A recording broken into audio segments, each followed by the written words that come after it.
kulan wanaagsan saaxiibadan hawada ku saaxiibnayo mar kale iyo muuqaal cusub iyo goob aad u qurux badan. Goobtani aad u jeedaan indhaha soo jeedinayso waa webiga Dabo. Waa goobta u dhaxaysa Suufto iyo Mandera. Goobtani aad u jeedaan gaadiidka labada dhinac la sii kala goosho waa doontan aad u jeedaan ka samaysan fuustooyinka iyo geedaha la isku xirxiray.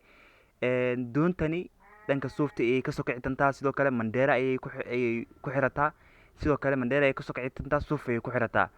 waa gaadiidka kaliya webiga dhex maro markii aad saaran tahay doontani waxaad dareemaysaa sida adigoo markab saaran oo badda ku dhex jiro oo kale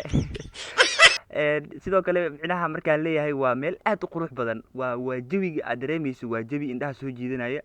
waa meel dalxiiska ku habboon la dhihi karaa markii aad saaran tahay doontani sida aad dareemaysa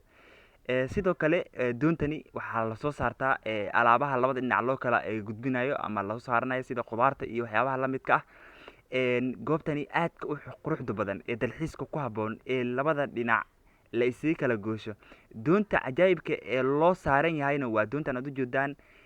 geedahan aad u jeedaan ka samaysan sidoo kale hoos fuustooyina jira doonta korkeeda ayaa la fuulaa webiga dhexdiisa ayaa la maraa indhahaada waxay kusoo dhacayaan quruxda labada dhinac ee geedaha iyo indhahaada ku doogsanayaan sidoo kale biyaha webiga markaad dhex maraysa waxaanoo dhan markaad arkayso micnaha waxaad dareemaysaa jawi dalxiis oo kale waa meel aad u qurux badan sidoo kale doonta markii lasoo